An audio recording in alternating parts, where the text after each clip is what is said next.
Let's start with a prayer. Lord, today we are going to talk about God and physics and the universe and the atom and time. And please help us understand the immensity of all this, but also how it can help us in our daily lives. Amen. Amen. Okay. That's a Hey, lot to Sarah, cover, glad you man. could join us. Oh, what's the temperature in I'm not Canada? sure I Oh, understand. miss God in physics. What's the temperature in Canada right now? Minus 35 Oh, You win. You win. Celsius All right.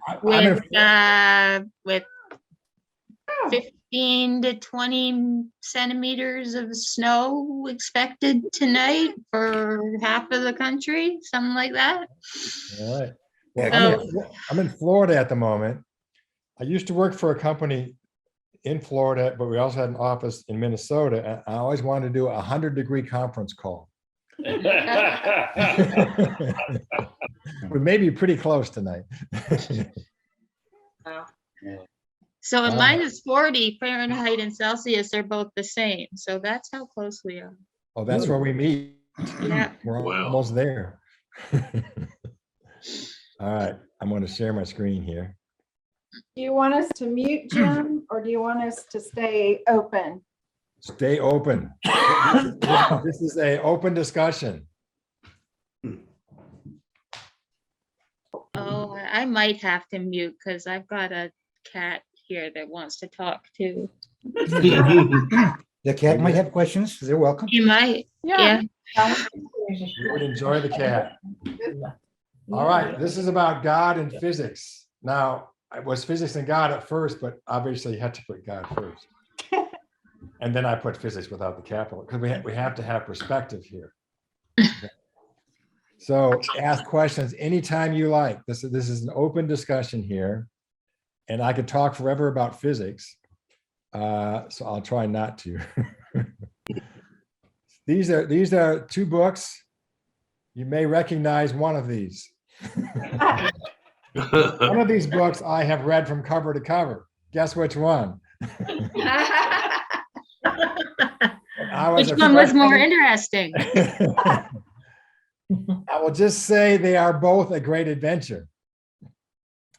The physics book is Halliday and Resnick, Physics. Doesn't have to say anything else, just physics, which you also know is volume 1 and 2. And this covered the whole year.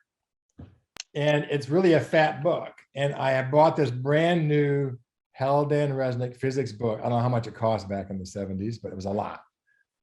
And partway through the first semester, as I went to lunch, and there's a place where you hang your coats, put your books on a rack or whatever. I came back, somebody took my physics book. Oh, That's horrible. Now, it wasn't any of the physics people because there was only 5 of us. So I had to go buy, I didn't want to cough up for a new one again. I went and bought a used one and somebody put yellow markers everywhere on it. And it was anyway. So yeah, what's that? that would have been me without That yellow would have highlighter. So my first full exposure to physics in college was Halliday and Resnick physics. And my professor, his name was Edwin Toller, and he loved physics and he loved to talk about physics. He was kind of a goofy guy, but he just loved to talk about physics. And you just got so wrapped up in his enthusiasm. So that first year of college, every week, it was a 5 days a week course. We would do 2 chapters a week, Monday, Tuesday, Wednesday, Thursday, and on Friday we would have a test every week, every single week for the whole year, 2 chapters and a test, 2 chapters and a test, 2 chapters and a test, until we got all the way through the book. And that was physics. I like to say that I read the Bible during that time, but I did not even see the Bible during that time. I know a whole lot about physics. I know almost nothing about the Bible, but I'll try to have some blend here tonight. Now, the Bible is full of verses, but physics is full of equations. And to me, it's really very similar. It's very much a shortcut for the language. So somebody will say, oh, Matthew 12:10 or whatever. And I'll say, well, what does that? But you tell me F equals MA, and I can have a discussion. So I remember Professor Toller said when he put up F equals MA, everything in classical physics can be explained from this single equation, F equals MA. Force equals mass times acceleration. And then for the first 6 months, that's what we did. Now, a lot of these equations, it's like, you know, the area of a circle is pi times radius squared. You'll have some equation and there'll be some constant in between. So here pi is the constant in between. It's 3.14 and yada, yada. So there's hundreds of equations that is some variable equals a constant times something else, and the constant is some number with, you know, unlimited terms. But there's one equation that stands out where that constant isn't just a random number, and that is E equals mc squared. So this is energy. Energy contained in matter, energy equals matter, not times some random number squared, but times the speed of light squared. Wow. Who but God could create an equation like that? It isn't like energy equals mass times 10 to the fourth, 3 times 10 to the fourth squared. No, it's the speed of light squared. So that's why I believe that God created physics so that man could understand the universe that God created. Elsewhere, how else could we have E equals mc squared as the equation of energy versus matter? Now, physicists think of it in equations. Engineers wear white shirts and gray pants and write bigger equations. But if you want to go to the moon, you need these NASA people with all these equations. And this is what they would do on these huge blackboards. They would write these equations, trying to figure out, you know, the orbit and escape velocity and everything else. That's how an engineer thinks, using the principles of physics. And this is how they got to the moon. A lot of it was done with pretty primitive calculators and pretty, you know, manual calculations the first time around. But the equations of physics lead to these descriptions in engineering that will let you get to the moon. Hey, Jim. Just like the Bible verses will help you to understand God. Jim, would I you know a call lot- this, then What's that? would you call what we're looking at right now with you circling the equation? Would you call this sacred geometry of physics? No, it's just physics and math and engineering. No, the I think the sacred geometry has a little bit different spin to it. But I just put it back into that this is all about physics and math, but not separate from God, because God created it like he created everything else. All right, so here's some similarities. To the outsider, to somebody who's not into the Bible or not into physics, is you cannot explain it in a familiar language. It's beyond understanding for mere mortals. Now I can see it. It requires intensive study of obscure text. Yes, Michelle. I can't. You muted Michelle. It was going to be good. Michelle? Michelle, go again. I couldn't hear you. You were muted. Michelle. No, I'm sorry. I was just waving at Ernie. Oh. Hey, Ernie, how you doing, Ernie? I'm late for class as usual. Okay. Chair. Okay. The other similarity is often misunderstood by lay people. Like I wholly misunderstand the Bible always, but you guys won't call me on it because you're too polite. But I notice when I talk physics to people, they always say, "Oh yeah, it's like this," and I don't want to say it's not at all like that. It's not like that at all. But I'll be polite. And this is the thing that's most uncommon. Practitioners hold on to their specific beliefs and theology and often reject any competing ideas. So if you think some Pentecostal Christian hangs on to their ideas despite all the evidence, you have never come across a physicist with a theory challenged by other physicists. All right, so science. Okay, we can't. If we can't see it, how can we believe it? Well, You can't see it, but you can see the effects of it. And you can find evidence that it exists. So you can't see magnetism, but you can see the effects of magnetism, right? You can't see radio waves, but you can tune in the radio. So often what we look for in physics is we can't see the actual thing, but we can see the evidence of it. We can see the effects of it. Well, if you're a believer in God and Jesus, you believe you see the effects of God and Jesus. How is that any different? All right. This explains why it took 6 days for God to create the universe. So God said, let there be light, right? But he didn't just say visible light here in the center. God didn't just create this, purple through orange spectrum. He just didn't create visible light. He went shorter wavelength, higher energy. He created ultraviolet light so you could get a sunburn. He created X-rays so you could see medical imaging. He created gamma rays so you could cure cancer. And also you got some cosmic rays if you want to go even big. It took time to create all this. Now, if you go to the other end, if you want to be warm, God created infrared. Nice warming infrared. Okay. Want to go a little further, a little longer wavelength, a little lower in energy, microwaves. Who doesn't like a good microwave, right? Later on in the spectrum, we will see how microwaves proves the Big Bang Theory. Okay? Then you can go to radar and radio and television broadcast lengths, long wavelengths, even ham radio. So it took a while. He didn't just say, let there be light. He created the whole electromagnetic spectrum. And that took a little longer. Right. Now, I'm going to do 3 things today. We're going to go small, we're going to go big, and we're going to go in time. Okay, so first we're going small. Because physics, you have classical physics, but other than F equals ma, that's as much as I'm going to tell you about classical physics today, even though I spent a whole year on it at Halliday and Resnick. Okay? Works.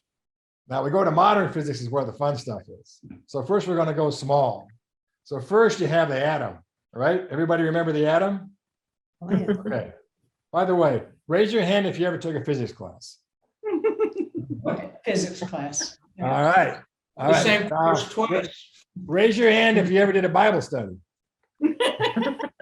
All right. Raise both hands if you did both.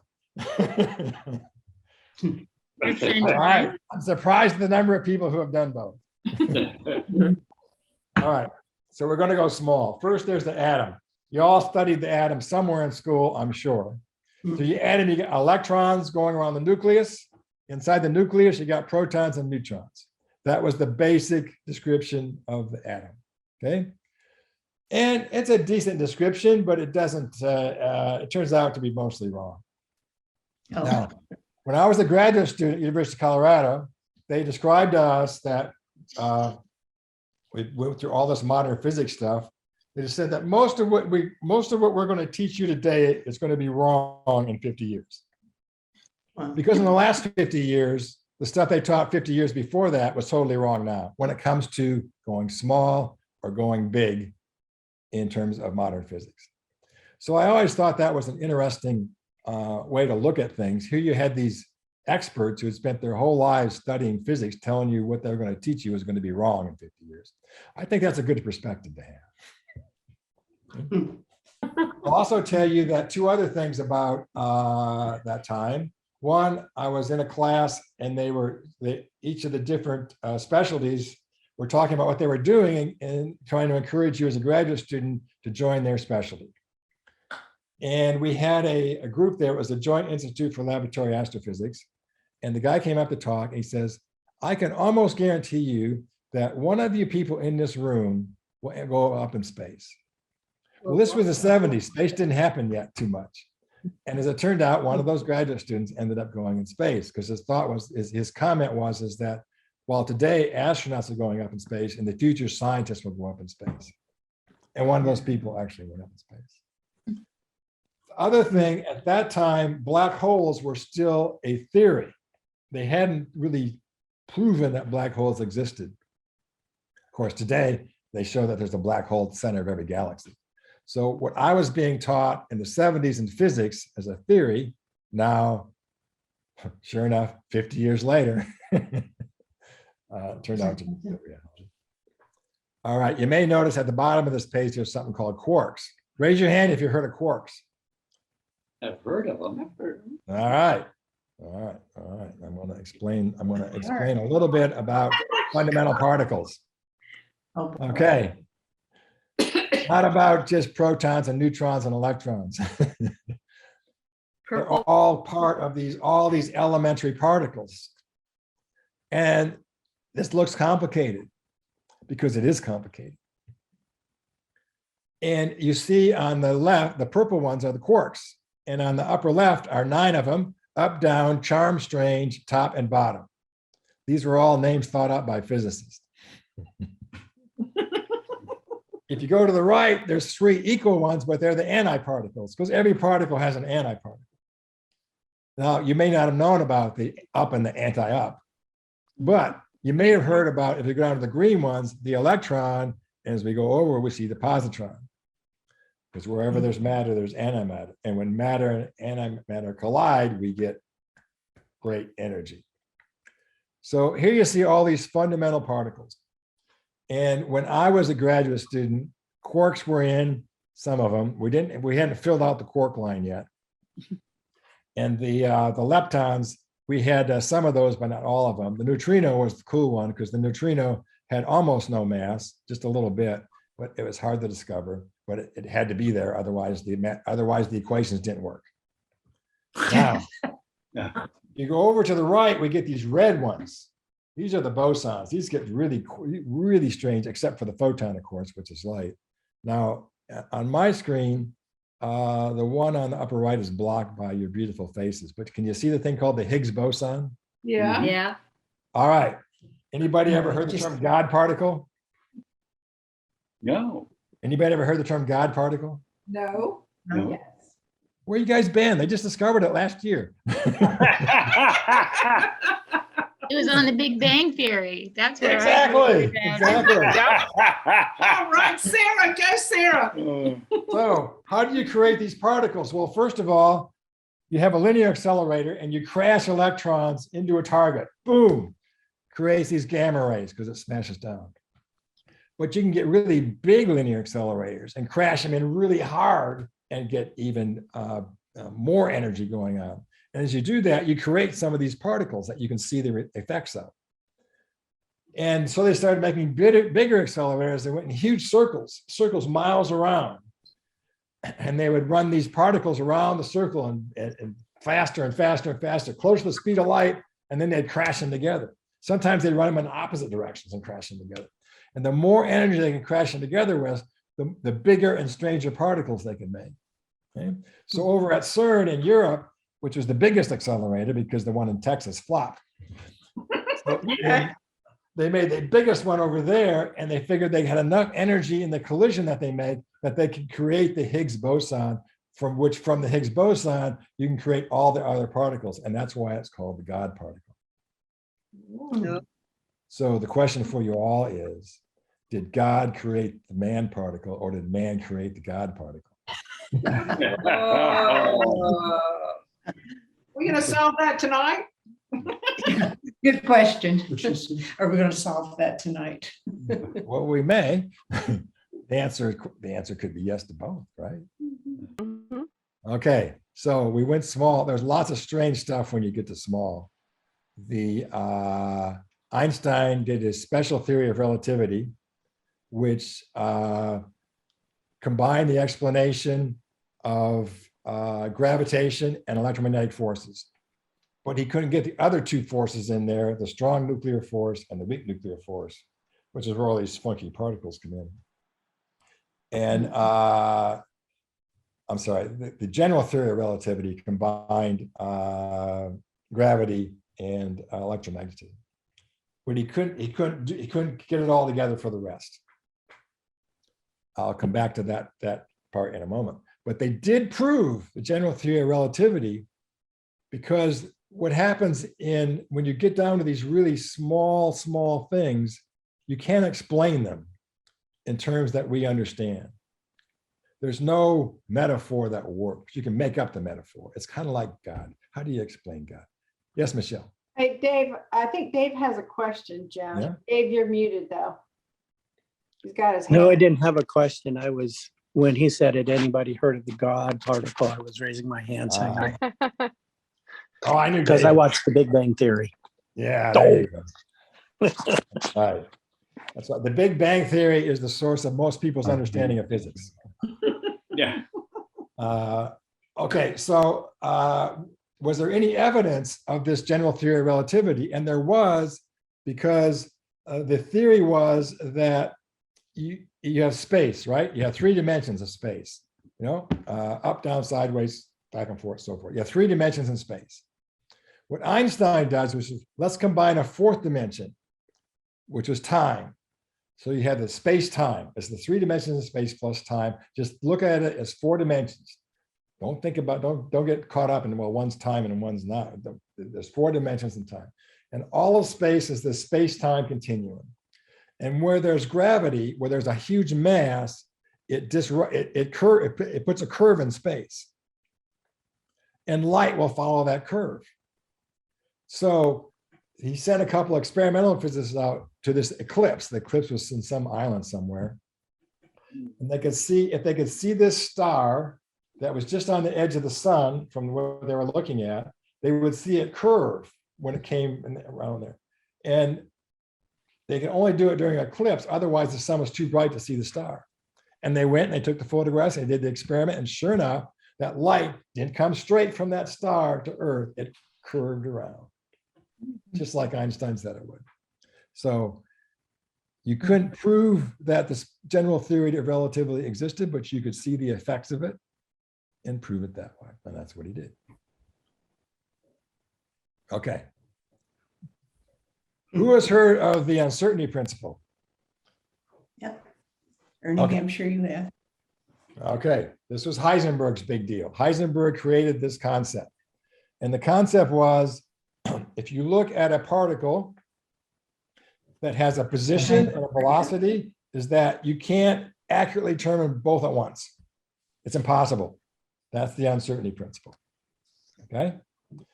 Related to this, in this field of quantum mechanics, of which the Heisenberg uncertainty principle is part of, in quantum mechanics, there's these things that particles and waves. Okay.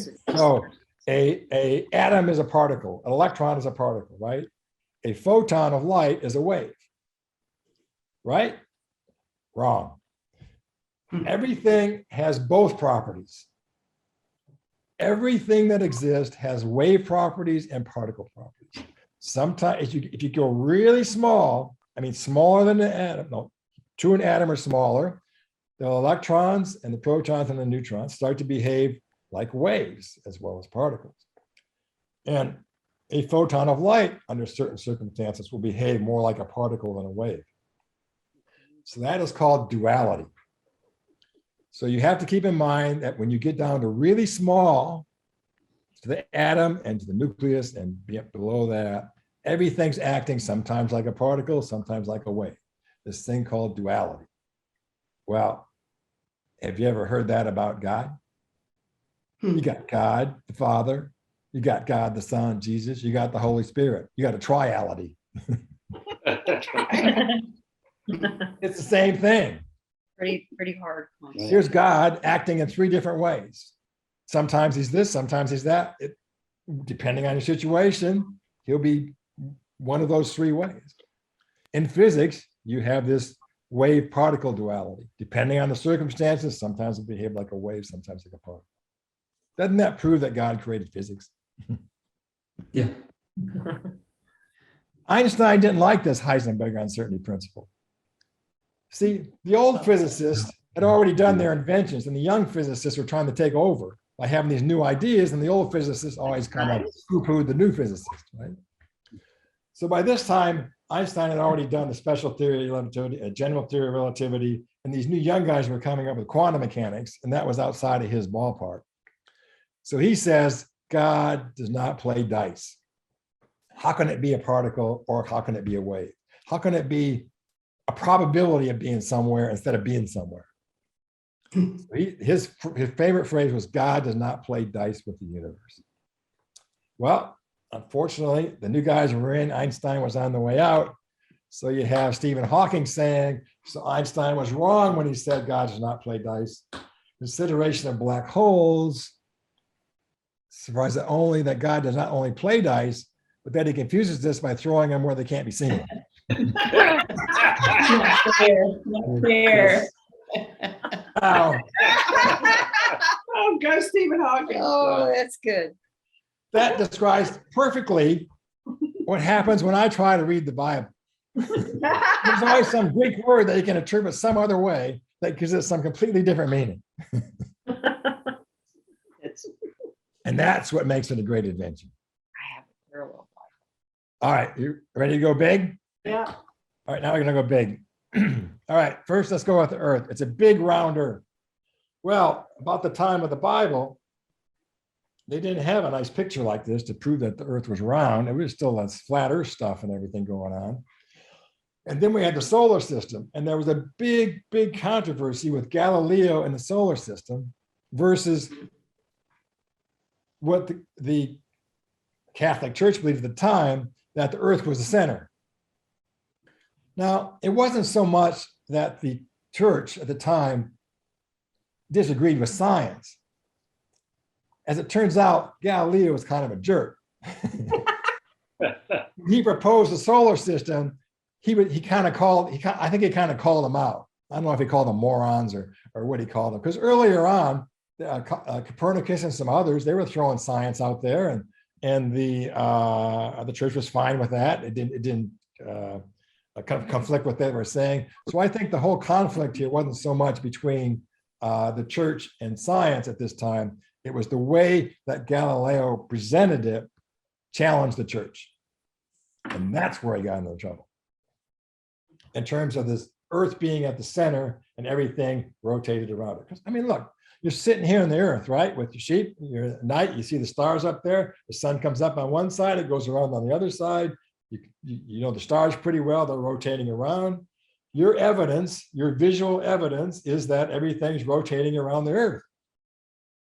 And here this other guy comes in and says, no, it doesn't do that. It does this other thing. And here's the math to prove it. In which case the shepherd said, I don't do math. So as a physicist, like Galileo, I'm going to try to convince everybody using math, which is totally the wrong way to do it, because nobody's going to be convinced by math unless you're a physicist. You got to say, I feel the earth is round, therefore the earth is round. Okay. So there's the solar system. Now, from the solar system, we go to the galaxy. We're getting bigger now. The solar system got the sun and the planets, right? It is so puny compared to the galaxy. The galaxy is a whole collection of stars that kind of rotate around a black hole in the middle. Ours is called the Milky Way. I don't know why, but it's called the Milky Way. And then within the galaxy, there's billions, maybe there's trillions of galaxies that make up the universe. All right, are you ready to go big? We're going to go big. That wasn't me. All right, two things are infinite, the universe and human stupidity. And I'm not so sure about the universe. That's good. All right, how about that? Oh, This time was the clever guy. All right, so here's a galaxy. This is the Milky Way. Now, this is our galaxy, and somewhere in there is our sun. This is the northern hemisphere. And notice how the Milky Way goes down below the bottom of the trees there. Well, did you know that if you go to Australia, you can see the whole Milky Way because the trees aren't in the way. But from the southern hemisphere, you get to see the whole Milky Way, not just the top half. And fun fact. So there's billions of stars here in the Milky Way, and we are just one of them. If you want to go to the next galaxy, it's the Andromeda galaxy. That is our nearest galaxy. It is a long ways away. It's 2.5 million light years. A light year, it's how long light travels in a year. And light travels really fast.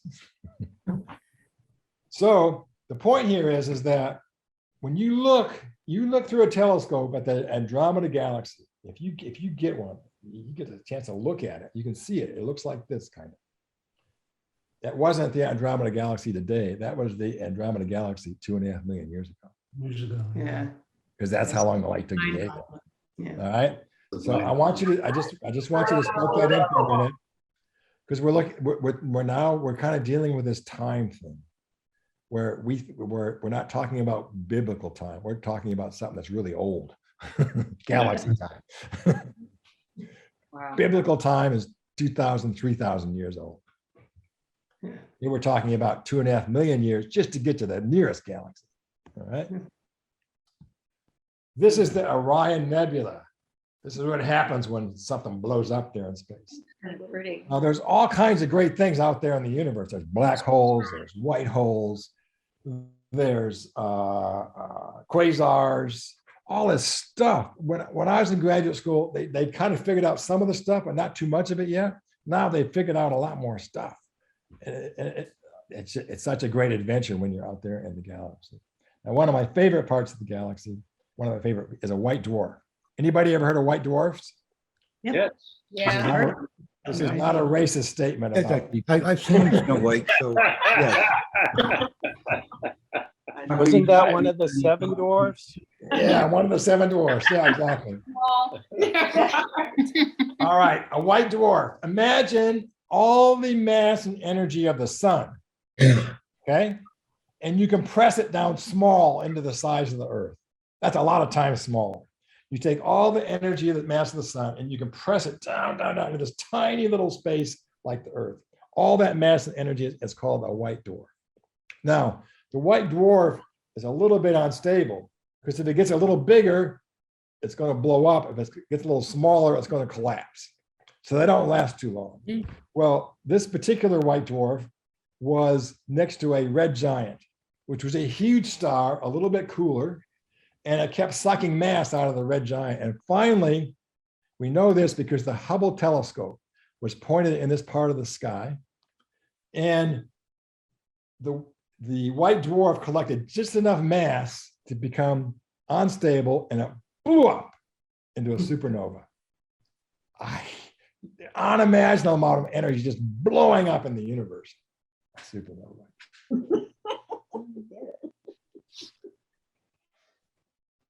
That's a lot more than the Sea of Galilee rising up on the boat when they were on the way over. All right. Whoops, I don't want to go there yet. Okay. I'm going to come back to this one. All right, we're done going big, but we're going to stay big in time.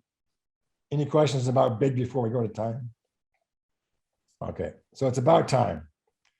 The timeline of the universe versus the timeline of religion, or what's the timeline of God? I just thought this was a great picture here of Einstein. He was lecturing at a black college. And I just thought it was a great picture. He was lecturing about time. Whoops. I'm going to stop sharing for a moment. Okay, I'm back. All right. So every civilization has a creation story. Okay. And many civilizations also have a God or a divine entity. Okay? You study just about any civilization, there'll definitely be a creation story. And in many cases, there'll be something about a divine essence. So you go back before biblical times, you go back to the Greeks. Okay? The Greeks had lots of gods for all different things, most of them bad. Okay? So what's the creation story? What is the physics creation story? When God gave us physics, what does physics tell us about the creation, not of man, but of the universe? Okay. Now, when I was interviewing for a job at North Greenville University, they told me that it was 6,000 years ago, the earth was created by God, because if you add up all the begats in the Bible, you get back to 6,000 years. Oh, no. And the Bible was correct, and that's the way it was.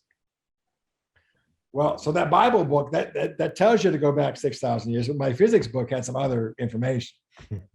Yeah. Now, if I'd have known what I know now, I would have suggested to them some other possibilities, but anyway, never mind about that. So every civilization has a creation story. This is the creation story according to physics. This is not instead of God's creation, because like I told you, God created physics, so man can understand what God created. All right. So let's go back about 4.5 billion years. We're in the solar system now. We got the sun's creating light and heat, all that good stuff. We got a bunch of rocks and asteroids rotating around, and they're all crashing together. They're forming some bigger masses they collect. And we got a pretty good size, not the size of the Earth now, maybe the size of Mars, collected from all these rocks rolling around. But in the same orbit was another body called Theia, about the same size. And these two objects collided. And when they collided, they made a bigger Earth and also the moon. A big part sheared off and that circled around and that became the moon. Over time, it got kind of rounded off and made some water and smooth. And there we are, the Earth was created. Yeah. 4.6 billion years ago, according to physics. All right.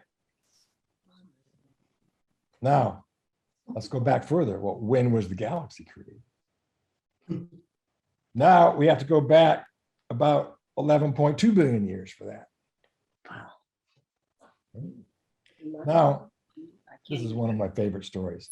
The Hubble telescope. The Hubble telescope's up in space, and it has a great way. It's a big optical telescope. It looks at visible light. And it was looking at all kinds of events, like I mentioned before, a white dwarf exploding into a supernova. It was just showing all kinds of stuff that nobody knew about before. Well, one of the scientists on the team, they tried to decide, well, what do we have the Hubble telescope do? They make big fights about, should we look at this star? Should we look at this? Should we look at this? One guy says, here's what I want to do. I want to take the darkest part of the sky. I want to point the Hubble telescope toward the darkest part of the sky. That means we can't see anything there. There's nothing there. And I want to do it for 40 days. They go, are you nuts? 40 days of lifetime with the Hubble telescope and you want to point it at nothing? He convinced them to do it. So they pointed the Hubble telescope at the darkest point of the sky for 40 days. That was going to show up. And guess what they saw in the image? A lot. God, Billions of galaxies. wow. They just had to look a little further out. And you could tell, as you looked further and further out, you can tell how old the galaxies were by what the color was. Because as they're moving away from us, their color shifts to the red. It's just like the Doppler thing with the police radar and so forth. As they're moving away at high speed, the color shifts down to red. So depending on what color it is, you can tell how fast it's going. And since they all started at the same time, Big Bang, remember the song with the Bare Naked Ladies? The ones who are going the fastest are going to be the ones farthest away. So the reddest ones are going to be the furthest away. And the farthest one they found, way redshifted. Anybody want to guess how many billions of years ago it was? 13.7 billion years. Wow. Oh my gosh.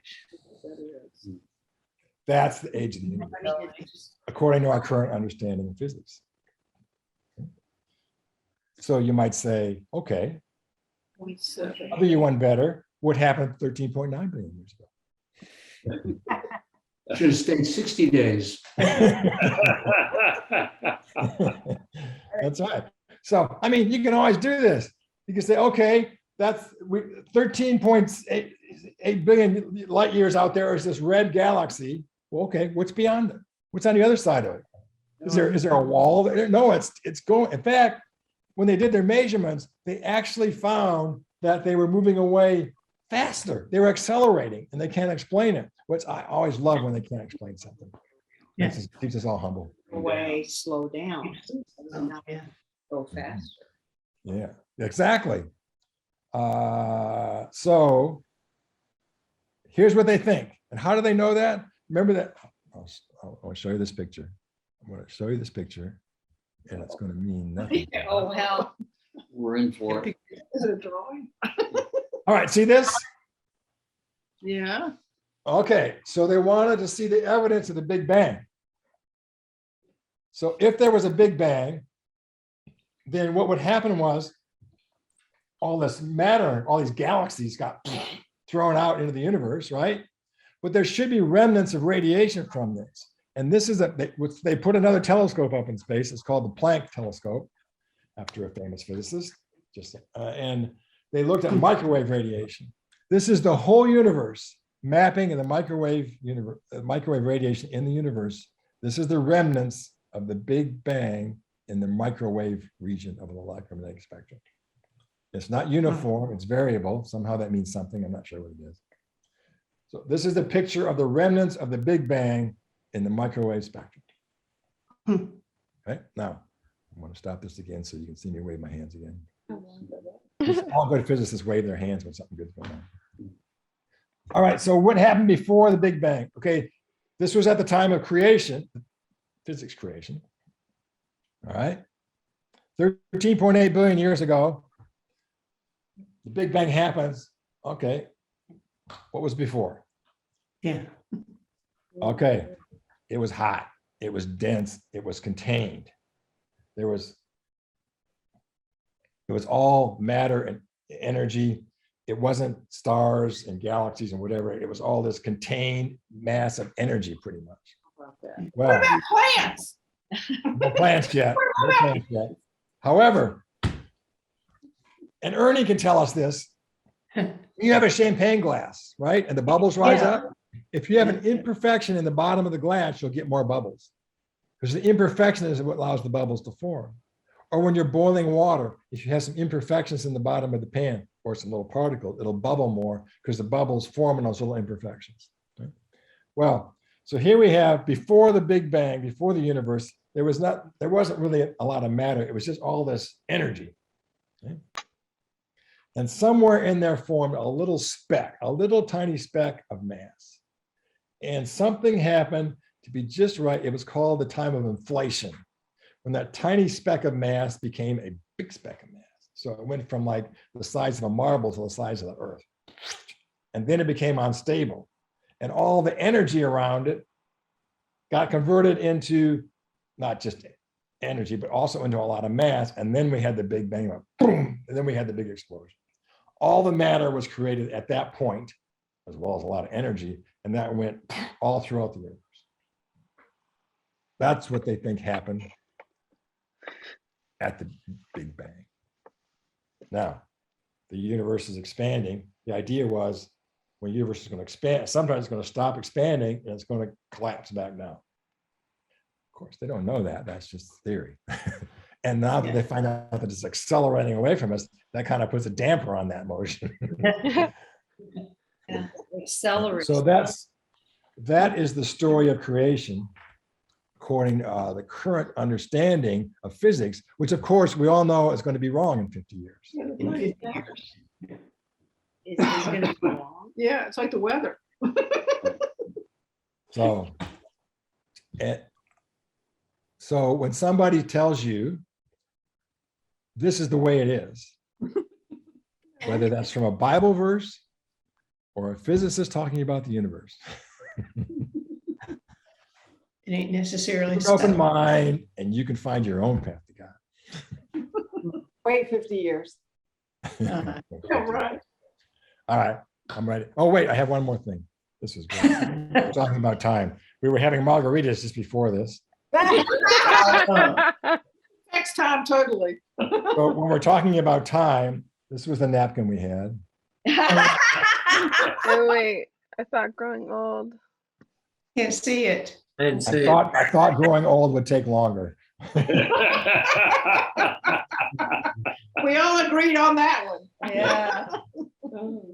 Yes, how true. All right, so thank you all for indulging me in my discussion of physics and tying it back to God.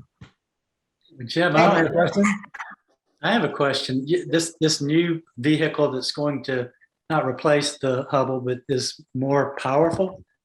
Do you know much about? I'm just really excited about what that's going to look like. No, the Hubble looks at visible light. The Planck telescope looks at other energies, including microwaves. Oh, really? Okay. Jim, I think he's talking about the Jack Webb satellite. Yeah. Just the facts, man. Yes. James Webb. Remember, there's that Well, whole that's- spectrum. It's not just visible light, you know? There's a whole spectrum out there. You gotta look at the whole spectrum to get the whole story. Okay.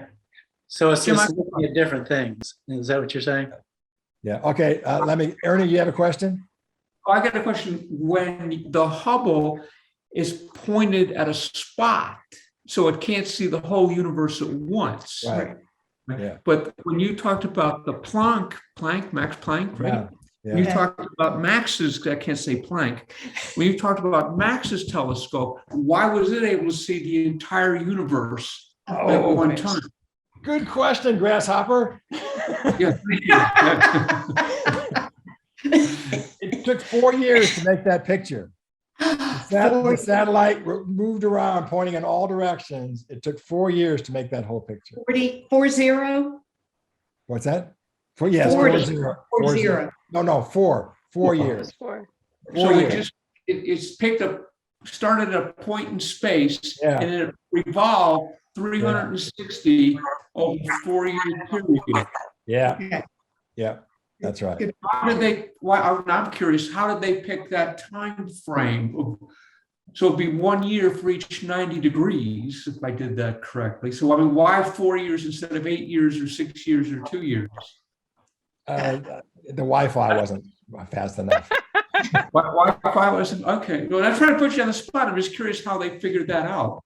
If they had better Wi-Fi, they could have done it. And if they had 5G, they could have done it in a day. Yeah.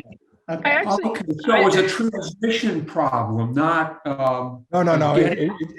It just had to do with how long it took for it to collect the information. The universe is a pretty big Okay. place, so it took a while.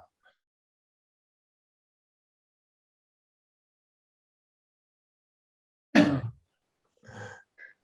actually really Okay. like that question because I was thinking about, because we were talking about how long for light to travel and then for them Yeah. to do the waves. And then at what point do those waves change? How long does it take for those to change?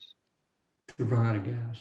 So from the first time that you started to the 4 years later, is there a difference that it could have been different from the very first day to the very last? Ah, Good no. point. No, it doesn't change. That's the nice thing about those photons. Once a photon, always a photon. They may change direction a little bit with a little gravity here and there, but they just keep on going. So that Andromeda galaxy could be gone by now, but Yeah. those photons stay the same? Well, the photons you see were the ones that were generated a long time ago. Yeah. Okay. So by the time today's photons reaches, it's going to be a while. Michelle. So is physics, the relationship of physics and faith, is it only a creation relationship? Or is there some other relationship between God and physics? In terms of everybody, where you are with what you believe.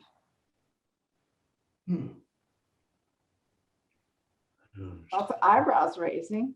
For me, Is that a it's question? always been, I'll go first. So for me, it's always been a creation story. But now I'm not so sure about that. Well, where did the first particle come from? Yeah.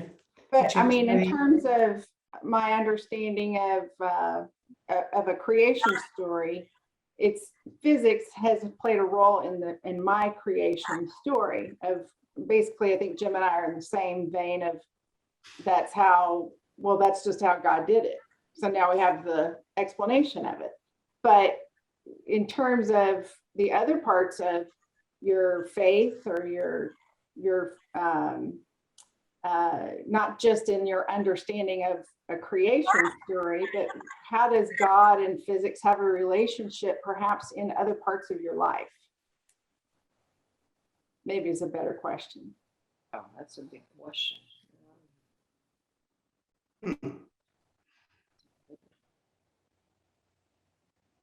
For me, I think it's Sarah, you look like you're about to go.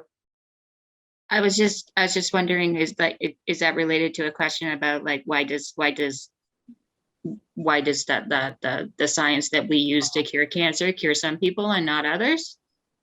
I don't know. Is that what you believe? I guess I'm curious to hear what people think. I personally took a couple things from it. I love the opening, Jim, where you're talking about when God created, his first day, he created light. Um, and then it was this whole range of colors and different things that just as one thing could be so many different things. And then you look at it and go, well, you can use that just to explain one humanity, we'll say, because we are all so many different colors and ranges and nobody is ever the same, and it fits in with the whole, like, some people can be cured from cancer with chemo while some can't. When he created man, it wasn't just one thing, it was this whole range of so many different colors and people and things that it took time. So that's what I took from when you said that when he created the first day he created light. But I also take from it the whole thing of, you just said that protons, is that right? They never go away. They never, but if I understand correctly, things can change, correct?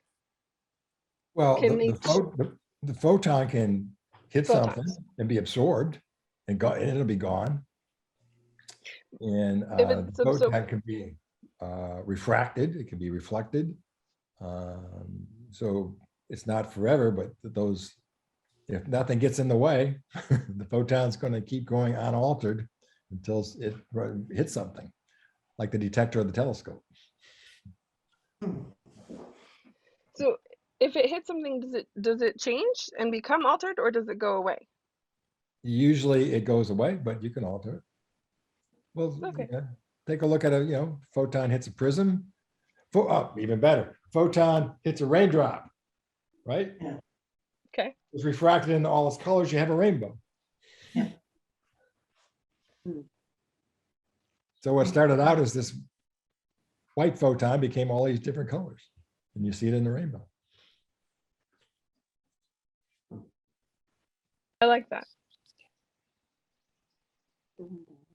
Now, unless you all get hung up, I definitely don't get hung up on this, about was the earth created 6,000 years ago or 13.8 billion years ago? Again, I learned this during my interview at North Greenville University, and that is when God created the universe 6 million years ago, he created the past to go with it. The what to go with it? He created the past to go with it. Past. They told me he used old rocks.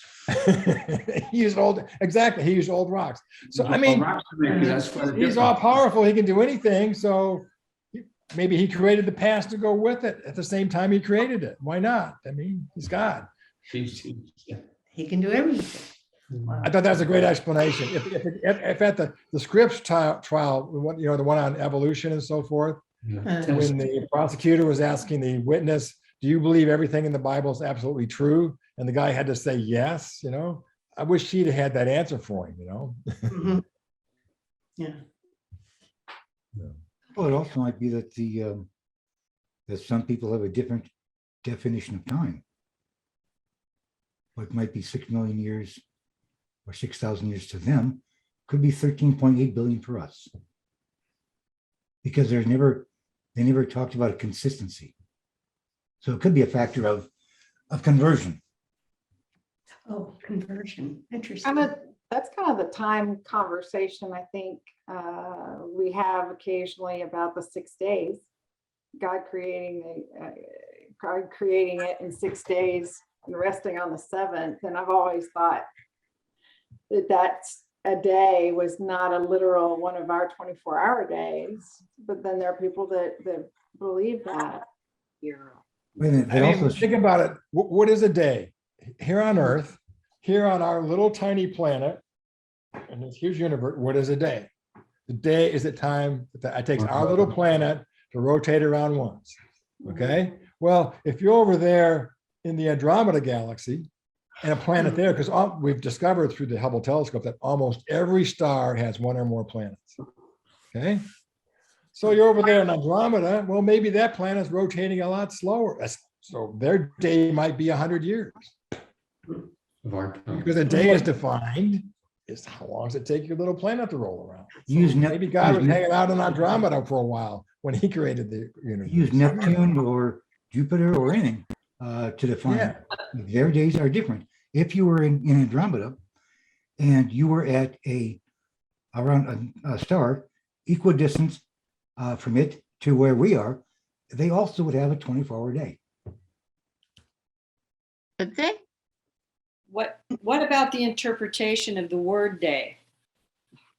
That's what I They thought. mean an era, not what you think, we're using a word, day.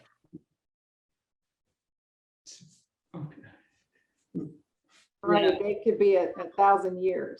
That's what I'm trying to, yes. I got dressed down at Bible camp for using that interpretation. I got told, oh, you're one of those. Oh, Not no. one of those with you, Sarah. Well, keep in mind that between 2,000 years ago and 3,000 years ago, when these guys were writing down the Bible, whether it was the Hebrew folks or the Jewish folks or the Christians, it was a different time, and their understanding of physics in the universe wasn't quite what it is today. Right. And we know nothing now. That's the thing that I'm hearing from you is it'll be different in another 10 years. So let's be flexible. Yeah. Good. The point wasn't that he took 6 days to create. The point was he created and he rested one day. Yeah. So what does it matter if 6 days is 6 times 24 hours, or what does it matter how long it took to create it? What does it matter when it was created? I mean, you're just going to go crazy looking at these 13.8 billion years since the Big Bang, not counting the time before the Big Bang. Who knows how long that was? Mhm. You're going to go crazy trying to match that up with biblical time. So We live in a time where we judge everything by time that doesn't exist after this life. So time is a construct that is what we're living by now, but I don't think it's a part of life after death. So back to my question. Yeah. What, other than the creation story, what does your life where does God and physics fit into your life, your everyday life?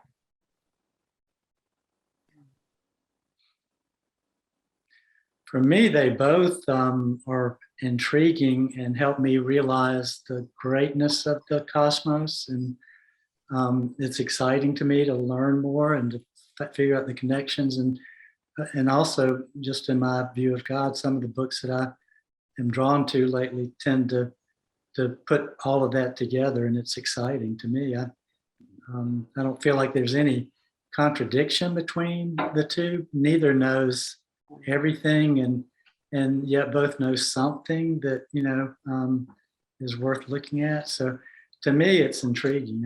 I really enjoyed listening to Jim's presentation, and just makes me realize how little I know.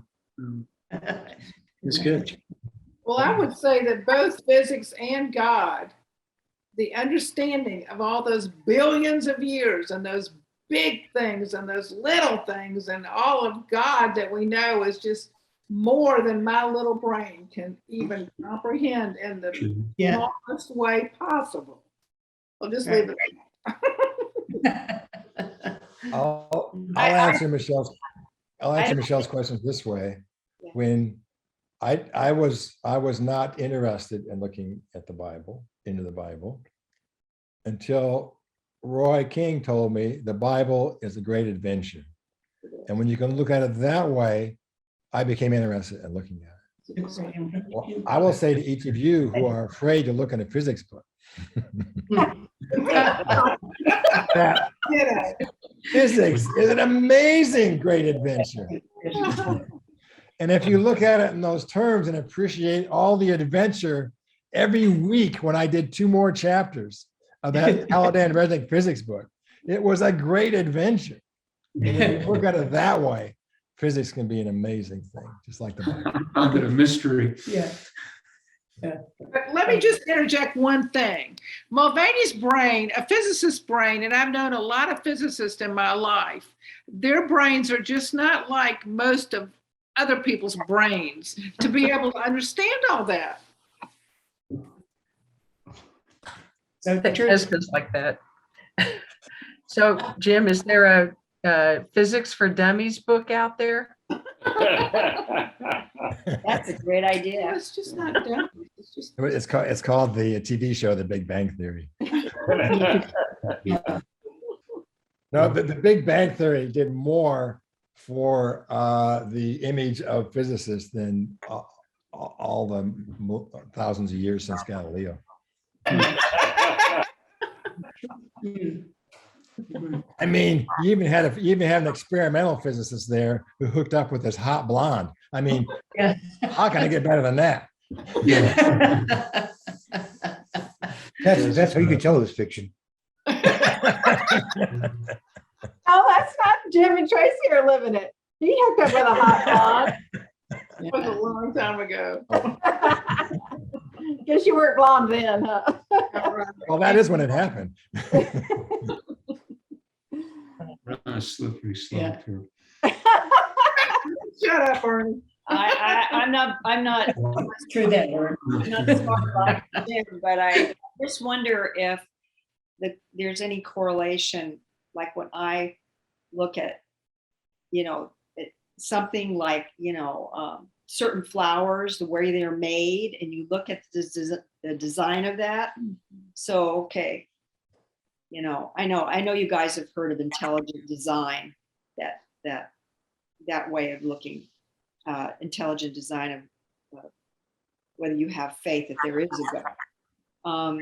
I listen to Jim and I think, gee, that sort of parallels my flower thing, except it's huge. It's huge. It doesn't, it goes perfectly with my faith. It doesn't diminish my faith. In fact, if I could understand what Jim was talking about totally, I think it was just, I think some of it I get, and all it does is make me, it doesn't hurt the faith, it just makes it better. Yeah. And what it says to me is, and for those, I don't know everyone here, I don't think, I'm an atheist. What it says to me is that humans have a tendency, and I did it too when I was a Christian, that when we don't understand how something happens, or when science hasn't found a way to explain how something happens, we automatically go to, oh, we don't understand this, insert God. Mm-hmm. When there isn't evidence to do that. And we call that the God of the gaps in atheist circles. There's a gap in our knowledge. Hey, that must be God. Because what else could it be? When there are a million things that it could be that we don't know about yet, but we put God in that gap without. Yeah. So I like science because I like science because I see the results, and I don't have to put faith in something that I don't believe in, that to my mind I haven't seen evidence of. So I will go to science first. I like science because it usually admits when it's wrong. Oh, and Usually, yeah. Yeah. Yeah. Also, there's more in heaven and earth. Absolutely. Yeah. Okay. All right.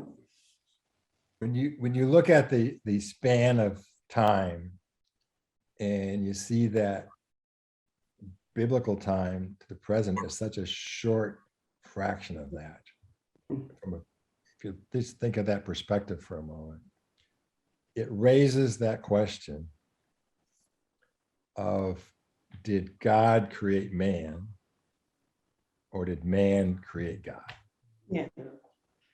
Because on this large timeline, God, the Christian God shows up about 3,000 years ago in the Hebrew text. And every civilization not only had the creation story, but had their concept of divinity. So that question just kind of rolls around there. All these civilizations created a creation story and created a divine story. As same is true of the Christians. But to me, that doesn't make it any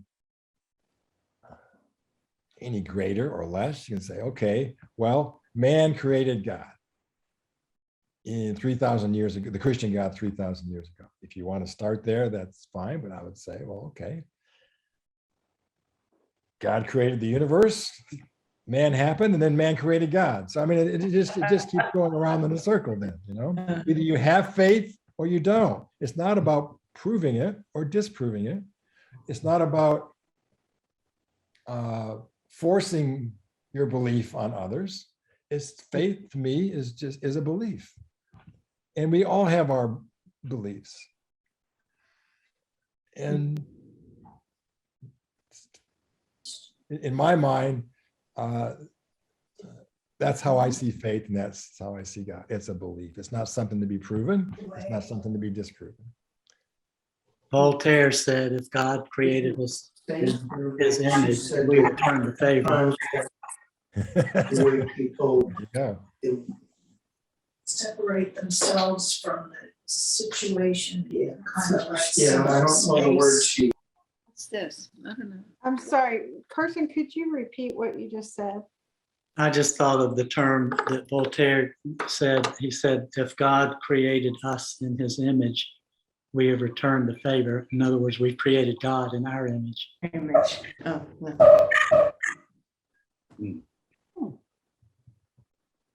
And then somebody said something after Carson, and I didn't understand what or who that was. I think it was somebody who was unmuted. Oh, this is all of us. Somebody else. Anantha, you have any thoughts tonight? Oh, you're muted. Okay. Not talking. Can't? Not working? Something's You going may on. have to, oh, you did it and I did it. Try it again. There you go. There you are. No, No. well, still can't hear you. Something's going on. It's God's will. Charades. You can't do it. I know it. Log off and log back in. Well, Too much brown masala. Too much turmeric. well, Anantha's in Texas. It's going to take a couple light years for his voice to reach us. He's a professor. Texas Christian University. Well, I would love to hear. Michelle's professor years ago. Sandy, is there anything you'd like to share with us tonight? Sandy? would you Well, like to- just a few things. When you were talking and we talked about dualism, one of the things that often comes up in the topic of talking about dualism is that that there is either good or there is evil. Instead of us just accepting something that is, we've got to define and label everything. And I think that takes away a little bit. And I also have wondered, I find this very fascinating. If you take the Bible and you start doing metaphysical interpretations of the Bible, how really the Bible can be used as a way for us to learn how to live a more peaceful life. Or it's just like the thing about God created the universe in 7 days. If you look at each one of the steps of that metaphysically, a lot of that is how we as human beings actually get an idea in our mind. We don't have everything concrete. These ideas just keep swirling around and swirling around. And eventually, because of the things that we know or the things that we've run into, we can then eventually get to a point where we can do our own creation. So is the creation story really talking about how human beings create physical things ourselves, like how we learned how to make buildings or something like that? Is it also, I don't know, how we create our own lives by the thoughts that we have? Is everything about us energy? And that's what we're kind of managing, is our own energy. And we, as like, I don't know, little protons, neutrons, atoms, whatever in physics, that we have our own little being that if we understood ourselves, we can, quote, create our own life. So I don't know. There's just lots and lots of topics that come to my mind about the Bible and different ways to look at it. You know, and I liked what Jim said about many cultures and everything have always come up with their own creation story. So I don't know. I mean, it's far beyond what I know or understand, but I do know that there are certain things in the Bible that if I will practice certain things, my life is better. So is it really a manual for living? Okay. All right. Well, I've always kind of approached the Bible as a book of history and wisdom, and not a science textbook. I'll just throw that out there. Yeah, it's not a legal document. Even historical. There's a lot of, different historical explanations given that are contradictory. So I think it's the people of God trying to understand God the best they could, and and it's different in different parts of the Bible. It's because we've either gotten a greater understanding or a greater misunderstanding of God based on what God are doing. But I also have this question too, is we use this word God. What is that definition? I mean, if you were trying to prove God, and you saw certain answers that you would think that, oh, I've found God. I mean, what is that? What is God? Is it the energy? What is it? It might be whatever you Not an answer for me. God might be whatever you want it to be at the moment. Sue, did you have something to say? No, I'm going to leave now, and I just wanted to say thank you to everybody. It's been a wonderful experience. So thanks a lot. Bye. Bye-bye.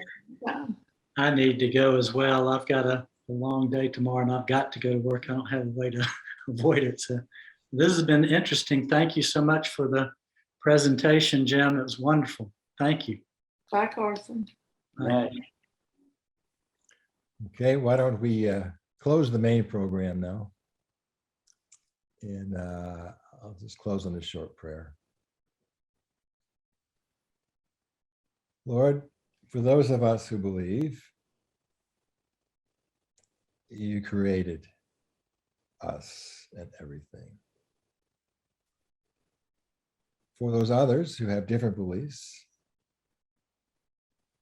let us be open to understanding them as well. Amen.